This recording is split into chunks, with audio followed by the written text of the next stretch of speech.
Next question में कह रहे हैं for C is equal to 2 है, सी जो है वो रेडियस ए के डबल के बराबर है and B is between A and C और मैग्नेटिक फील्ड जीरो करना है आपको।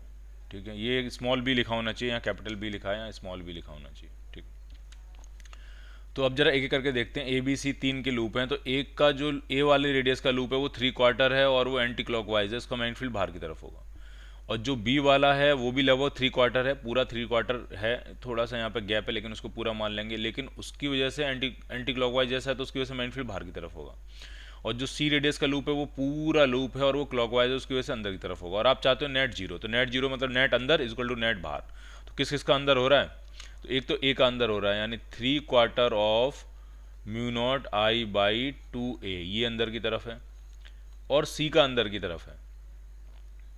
ठीक है, सी का भी अंदर की तरफ है, तो सी का कितना हो जाएगा? तो सी का हो जाएगा, सी का तो पूरा लूप है, तो ये हो जाएगा mu naught I by 2c। सी जो है वो 2a के बराबर है, तो मैंने यहीं 2a डाल दिया, इज इक्वल टू बी का बाहर की तरफ है, तो बी का कितना है? तो बी का है 3/4 of mu naught I by 2b, ये है। अब इसको सॉल्व कर लेना है, काफ़ी सारी चीज़ें कैंसिल आउट हो जाएंगी, जैसे म्यू नॉट आई म्यू नॉट आई म्यू नॉट आई चला गया। ठीक है, ये वाला 2 ये वाला 2 और ये वाला 2 चला गया, तो थोड़ा सा सॉल्व कर लेना और ए और बी में एक प्रॉपर रिलेशन आपको मिल जाएगा।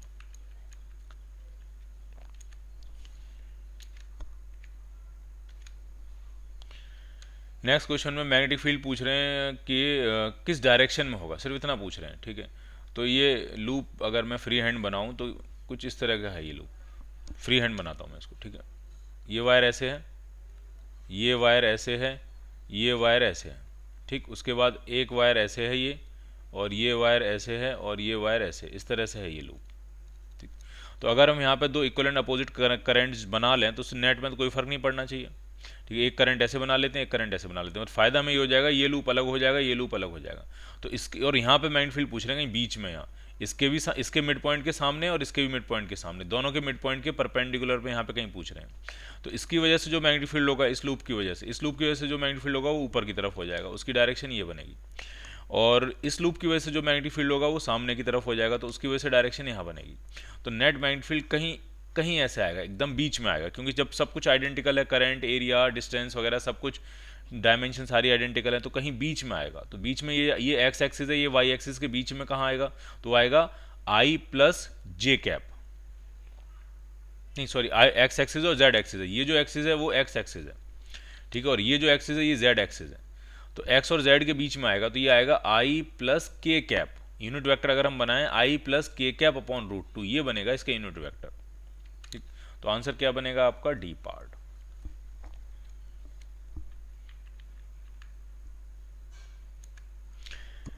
नेक्स्ट क्वेश्चन करते हैं, ये एम्पियर लॉ पे बेस्ड है और integration B dot D L पूछ रहे हैं कि चार लूप दिए हैं आपको। ठीक है, तो integration B dot D L जो होता है वो आपको इनसाइड करंट के प्रोपोर्शनल होता है, is equal to mu naught I इन।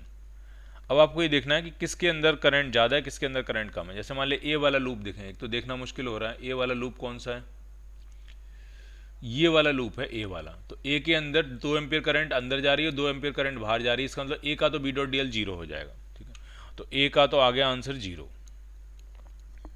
चलो अब बी लूप देखते हैं, बी लूप, बी ये वाला लूप है, तो बी अगर आप ध्यान से देखोगे तो उसमें 2 एम्पियर बाहर आ रही है और 3 एम्पियर भी बाहर आ रही है, नेट 5 एम्पियर करंट बाहर आ रही है। तो बी का जो है उसके लिए आई इनसाइड जो है वो 5 एम्पियर बनेगा, 5 एम्पियर करंट उसके अंदर से पास कर रही है। अब सी ये वाला लूप है, सी ये वाला, तो इसमें 2 एम्पियर अंदर जा रही है और 3 एम्पियर बाहर आ रही है, तो इसका मतलब 1 एम्पियर का इफेक्टिव करंट होगी, तो सी वाले में 1 एम्पियर की करंट है।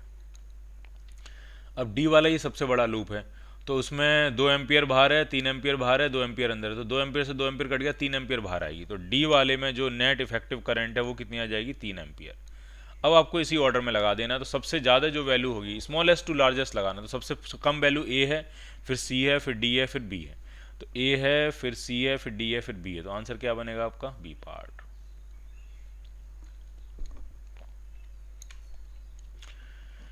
The current I flows along the length of an infinitely long straight and thin walled pipe। Hollow pipe में करंट जो है वो फ्लो हो रही है। अगर हॉलो पाइप में करंट जब फ्लो करती है, हॉलो पाइप है, फ्री हैंड बना लेते हैं इस तरह से, तो उसके अंदर मैग्नेटिक फील्ड तो जीरो होता है, और बाहर मैग्नेटिक फील्ड नॉन जीरो होता है। इसका जो मैग्नेटिक फील्ड का ग्राफ भी बनता है वो अंदर तो जीरो रहता है, सरफेस से पहुंच के एकदम से राइज लेता है, फिर 1/r से कम होता चलता है। ठीक, ये होता है। तो क्या आंसर बनेगा? The magnetic field at all point inside the pipe is same but not zero. गलत है, जीरो होगा वो। The magnetic field at any point inside the pipe is zero. तो ये आंसर बनेगा बी पार्ट।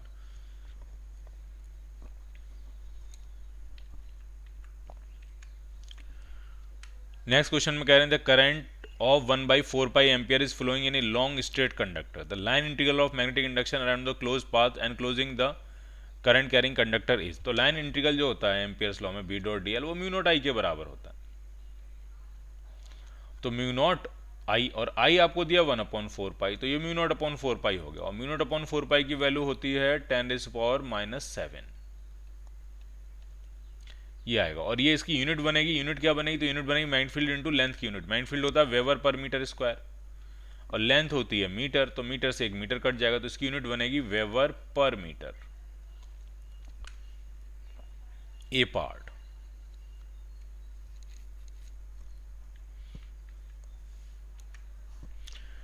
नेक्स्ट क्वेश्चन में कह रहे हैं in a diagram shown the wire carries a current I, the loop has n turns and the part of the helical loop on which the arrows are drawn is outside the plane of paper. The loop has n turns, बिल्कुल सही है। The part of the helical loop on which the arrow are drawn, अब यहाँ दिख कुछ भी नहीं रहा है, कुछ होगा मतलब, ठीक है। What is the value of integration B dot D L? B dot D L की वैल्यू पूछ रहे हैं on the helical loop shown in a figure. Helical loop पे बी डॉट डी एल कितना हो जाएगा? इस पूरे बी डॉट डी एल करते चले जाना है। और इसमें डायग्राम में ठीक है, तो आप ध्यान समझो। मान लिया एक लूप है ये और ये करंट फ्लो कर रही है, तो अगर एक लूप में हम बी डॉट डी एल करेंगे तो किसके बराबर आ जाएगा? म्यू नॉट आई के बराबर आ जाएगा। अब मान लिया फिर एक लूप और है, तो इस पर फिर से बी डॉट डी एल किया तो वो भी म्यू नॉट आई आ जाएगा, तो यानी 2 म्यू नॉट आई आ जाएगा। फिर एक लूप और हुआ, इस पर भी बी डॉट डी एल किया तो इसका भी 3 म्यू नॉट आई आ जाएगा। तो अगर इस तरह से n लूप्स हैं तो इन सब पे अगर हम बी डॉट डी एल करते जाएंगे तो आंसर बनेगा n times mu naught I. So your answer is C part. अब ये ए पार्ट बनेगा कि सी पार्ट, तो उसके लिए हमें ये देखना पड़ेगा कि डीएल की डायरेक्शन क्या थी। अगर डीएल की डायरेक्शन मैग्नेटिक फील्ड की डायरेक्शन में होगी तो आंसर आएगा सी पार्ट, और डीएल की डायरेक्शन मैग्नेटिक फील्ड की अपोजिट डायरेक्शन है तो आंसर आएगा ए पार्ट।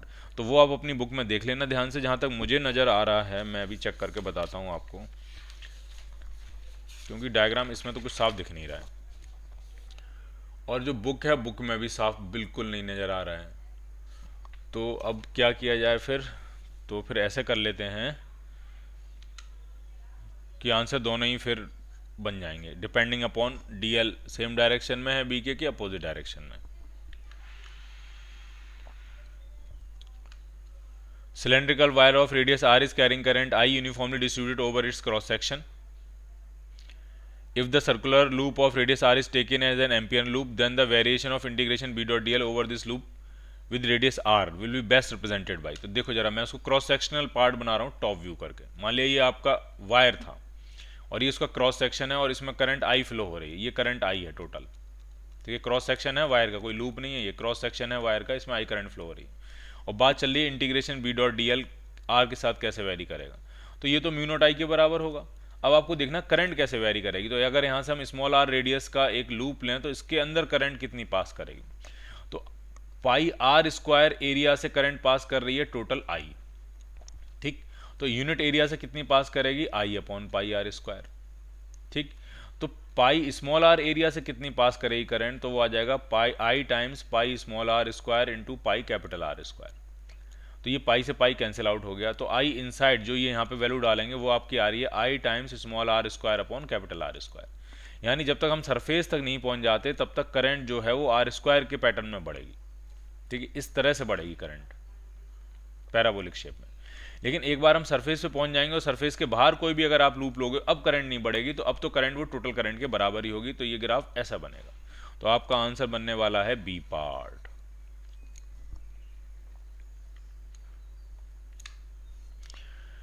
नेक्स्ट क्वेश्चन करते हैं। इसमें कह रहे हैं इनफाइनाइट सिलेंडर है ये, मतलब एक वायर है और वायर का ये क्रॉस सेक्शन दिया हुआ है, उसमें आई करंट यूनिफॉर्मली डिस्ट्रीब्यूटेड है over its cross section flowing along its length. Now the cylinder of radius r/2 is checked out of this, मतलब कट आउट r/2 का हमने बाहर कर दिया। देन पूछ क्या कह रहे हैं? तो कई सारे इसमें ऑप्शन है, ठीक है। जैसे पहला ऑप्शन कह रहे हैं the magnetic field at the centre of both the cylinders is same both in magnitude and direction. कह रहे हैं दोनों सिलेंडर के सेंटर पे मैग्नेटिक फील्ड सेम होगा, मैग्नीट्यूड में भी और डायरेक्शन में भी। फिर कह रहे हैं magnetic field at the centre of both the cylinder is same in magnitude but opposite in direction. बस डायरेक्शन के बारे में और मैग्नीट्यूड के बारे में बात चल रही है इसमें, ठीक। तो जरा आप देखो कैसे करेंगे हम। अब ये एक चीज़ इसमें ये नहीं समझ में आ रही है कि ये सेंटर, जो बड़े वाले वायर के सेंटर पे जब बात कह रहे हैं तो इस लूप को निकालने के बाद ही कह रहे होंगे, इस सिलेंडर को निकालने के बाद ही कह रहे होंगे।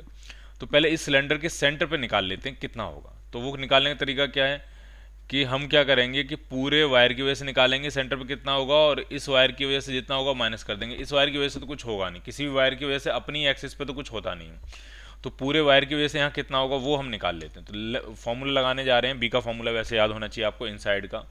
तो वो होता है mu naught I by 2 pi capital R square into small R, ये होता है फॉर्मूला। और स्मॉल आर की वैल्यू जो है वो r/2 है।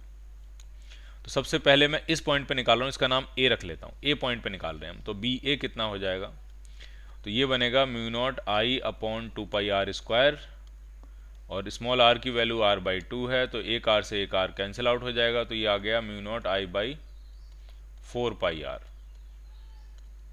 ये ए पे मैग्नेटिक फील्ड हो गया, ठीक। जो सिलेंडर आपने बाहर निकाला उसके सेंटर पे मैग्नेटिक फील्ड हो गया। अब बात आ रही है कि पूरे वायर के सिलेंडर पे मैग्नेटिक फील्ड कितना होगा यहाँ पे, और रिमूव करने के बाद तो अपनी वजह से कितना होगा इसका, अपनी वजह से सेंटर पे होगा 0, ठीक। और जिस पार्ट को रिमूव कर दिया उसको माइनस कर देंगे। तो अब जो आएगा इसका नाम बी रख लेते हैं। बी पे जो मैग्नेटिक फील्ड आएगा वो आएगा पूरे वायर की वजह से कितना था, वो 0 था, उसमें से हम इस वायर का माइनस करेंगे। तो वो कितना आ जाएगा, तो वो आपका बनेगा अब म्यू नॉट। अब इसमें करंट कितनी होगी ये भी समझने वाली बात है। अगर पूरे वायर में आई करंट हो रही थी तो इसका रेडियस आधा है, तो एरिया 1/4 होगा, तो इसमें करंट I/4 होनी चाहिए। तो mu naught I/4 upon 2 pi R की जगह डालेंगे r/2। तो ये 2 से 2 कैंसिल आउट हो जाएगा, 2 नीचे आ जाएगा, तो ये आ गया minus mu naught I/4 pi R. और ये माइनस ये बता रहा है कि मैग्नेटिक फील्ड की डायरेक्शन अपोजिट होगी। तो ये बहुत ही अच्छा क्वेश्चन उन्होंने बनाया कि ए और बी में मैग्नीट्यूड जो है वो तो सेम आ रहे हैं, बट डायरेक्शन जो आ रही है वो क्या आ रही है, अपोजिट आ रही है, ठीक है।